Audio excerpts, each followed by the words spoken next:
A number of GOP figures on Sunday said they backed former Vice President Mike Pence in his rebuke of former President Trump's claim that he had the authority to overturn the 2020 election results. Pence made headlines on Friday when he broke from Trump in the clearest terms yet, saying the former president was wrong in believing he had the right to overturn the election when he oversaw the official count of electoral votes on January 6, 2021. The former vice president called Trump's suggestion un-American.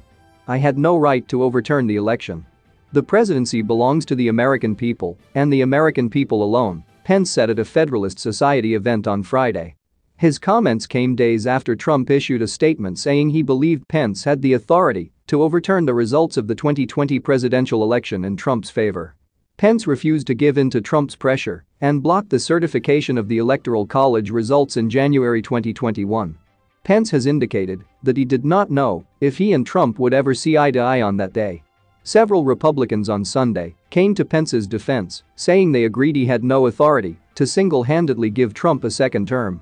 Former Pence Chief of Staff Mark Short on Sunday said Trump's suggestion that the vice president could have overturned the election results merited response, which was why the former vice president chose to address Trump's comments. Senator Marco Rubio told CBS's Face the Nation that vice presidents can't simply decide not to certify an election when asked if he agreed with Pence. Pressed on if he believes the former president's suggestion was wrong, Rubio said he would not want Vice President Harris to overturn the results if Trump were to win re-election in the future. Senator John Barrasso told Fox News Sunday that Pence did his constitutional duty that day.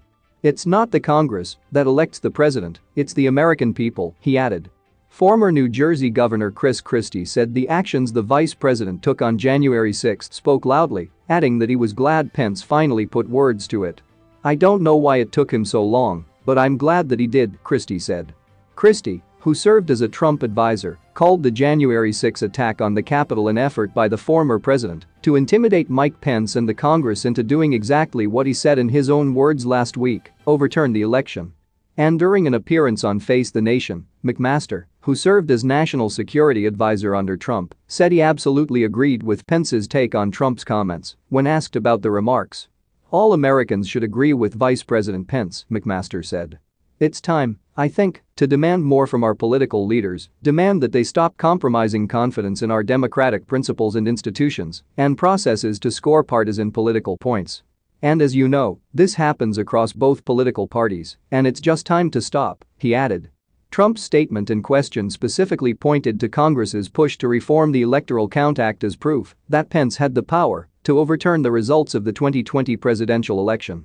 The 1887 statute outlines how electoral college votes are counted.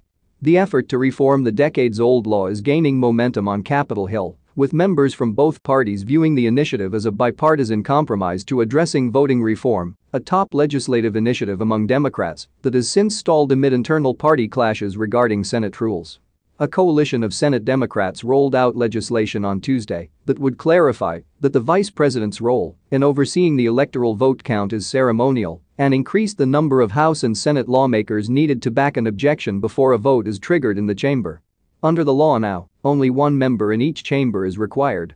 The legislation also calls for upping the threshold for upholding the objection from a simple majority in both chambers to 3/5 in the House and Senate.